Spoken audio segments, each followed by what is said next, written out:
Salam saudara yang dikasihi Tuhan, salam sejahtera bagi kita semua dimanapun saat ini kita berada.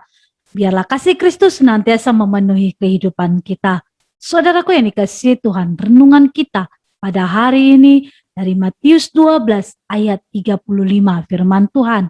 Orang yang baik mengeluarkan hal-hal yang baik dari perbendaharaannya yang baik, dan orang yang jahat mengeluarkan hal-hal yang jahat dari perbendaharaannya yang jahat. Saudaraku yang dikasihi Tuhan, setiap perkataan kita dapat membuat orang bersukacita. Akan tetapi perkataan kita juga bisa membuat orang sakit hati dan juga bersedih. Saudara, perkataan kita dapat membangun orang, namun perkataan kita juga dapat menjatuhkan orang. Saudaraku yang dikasihi Tuhan, mengapa kita harus bisa mengendalikan perkataan kita? Karena ucapan yang keluar dari mulut kita itu akan menunjukkan jati diri kita, akan menunjukkan atau menggambarkan siapa diri kita sesungguhnya. Amin. Saudaraku yang dikasihi Tuhan, bagaimana kita dapat menjaga perkataan kita kepada Tuhan? Saudaraku, Tuhan yang kita sembah adalah Tuhan yang Maha Tahu. Tidak ada yang dapat kita sembunyikan daripadanya. Saudaraku, setiap kata yang kita ucapkan harus kita pertanggungjawabkan pada hari penghakiman. Karena menurut ucapan kita akan dibenarkan, dan menurut ucapan kita juga kita akan dihukum. Saudara, biarlah kita lebih banyak memperkatakan firman Tuhan, amin, karena akan membuat perjalanan hidup kita itu berhasil dan beruntung. Yosua 1 ayat 8. Ketika kita menyembah Tuhan, maka Tuhan memberkati kita dan menjauhkan kita dari penyakit. Keluaran 23 ayat 25. Ketika kita menjaga perkataan kita, saudara, tidak hanya kita yang akan dibenarkan, akan tetapi hidup kita juga akan diberkati Tuhan. Amin. Yang kedua, perkataan kepada sesama. Saudaraku yang dikasihi Tuhan, perkataan kita ini bisa menyakiti orang, bisa menghina orang, bisa menghancurkan orang, bahkan mematikan.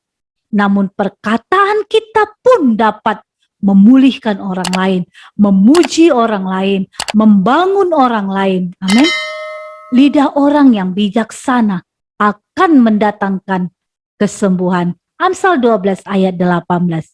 Saudara, ketika orang-orang di sekitar kita mengalami keterpurukan, mari kita kuatkan mereka tuh, saudaraku, dengan perkataan-perkataan yang membangkitkan iman dan semangat mereka. Amin. Saudaraku yang dikasihi Tuhan, mari kita berhati-hati dengan ucapan kita. Karena apa yang ada di dalam hati akan terungkap melalui ucapan bibir kita. Oleh karena itu, tutur kata kita atau ucapan kita adalah penyingkap rahasia yang akan memberikan gambaran jelas mengenai karakter sekaligus isi hati dari orang yang mengucapkannya. Amin. Bahkan lidah kita juga dapat menentukan jalan hidup kita sendiri, saudaraku. Apakah kita akan hidup dalam kemenangan atau kekalahan? Apakah kita akan hidup dalam berkat atau dalam kutuk? Semua itu pilihan, saudaraku. Saya yakin dan percaya setiap kita akan memperkatakan perkataan-perkataan yang membangun, perkataan-perkataan yang memberkati setiap orang-orang yang ada di sekeliling kita. Amin. Kenapa? Karena mulut bibir kita senantiasa memperkatakan firman Tuhan.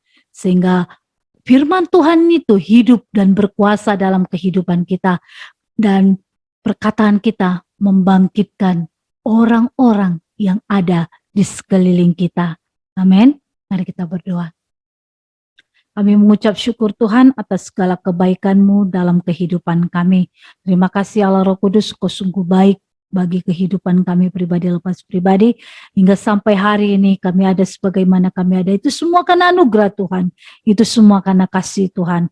Bapa, Kami mengucap syukur buat waktu dan kesempatan yang masih Tuhan berikan bagi kami untuk kami boleh datang sujud di hadapan-Mu mendengarkan perkataan-Mu ya Tuhan. Dan firman-Mu pada hari ini mengajarkan kami untuk kami dapat mengendalikan lidah kami, untuk kami dapat mengendalikan perkataan kami. Biarlah perkataan kami itu Tuhan menjadi perkataan-perkataan yang memberkati orang-orang di sekeliling kami. Kami mau ya Tuhan, perkataan-perkataan Kristus itu terjadi atas mulut bibir setiap kami pribadi lepas pribadi. Sehingga orang-orang yang ada di sekeliling kami, mereka boleh diberkati. Mereka boleh merasakan kasih Allah melalui setiap perkataan-perkataan yang keluar dari mulut bibir kami ya Tuhan. Terima kasih Allah Roh Kudus. Kami berdoa buat setiap umat-umat-Mu Tuhan. Engkau Tuhan yang memberkati setiap keluarga, setiap rumah tangga, diberkati di dalam nama Tuhan Yesus. Tuhan memberkati usaha, pekerjaan umat-umat-Mu. Diberkati berlimpah-limpah di dalam nama Tuhan Yesus. Kami berdoa buat setiap umat-umat-Mu yang sakit, Tuhan sembuhkan di dalam nama Yesus. Mereka yang terikat, Tuhan bebaskan dalam nama Tuhan Yesus. Dan mereka ya Tuhan yang merindukan pasangan hidup, merindukan pekerjaan, bahkan merindukan anak ya Tuhan, kami percaya Tuhan menjawab setiap seru doa mereka. Dalam nama Tuhan Yesus, terima kasih Tuhan. Kami menyerahkan seluruh kegiatan aktivitas kami ke dalam tangan-Mu. Tuhan sertai, Tuhan pimpin, sehingga hari ini menjadi hari yang berkemenangan di dalam Tuhan. Dan kami berdoa buat bangsa kami, Tuhan memberkati bangsa kami. Tuhan memberkati pemerintahan bangsa kami mulai tingkat tertinggi sampai yang terendah sekalipun. Berikan mereka hikmat, kebijaksanaan dalam ya Tuhan mengatasi, dalam menangani setiap masalah demi masalah yang terjadi atas bangsa kami. Kami percaya pemulihan terjadi atas bangsa kami ya Tuhan. Terima kasih Bapa, kami menyerahkan kehidupan kami ke dalam tangan-Mu. Hanya di dalam nama Tuhan Yesus kami berdoa dan mengucap syukur. Mari sama-sama kita katakan, amin. Tuhan Yesus memberkati.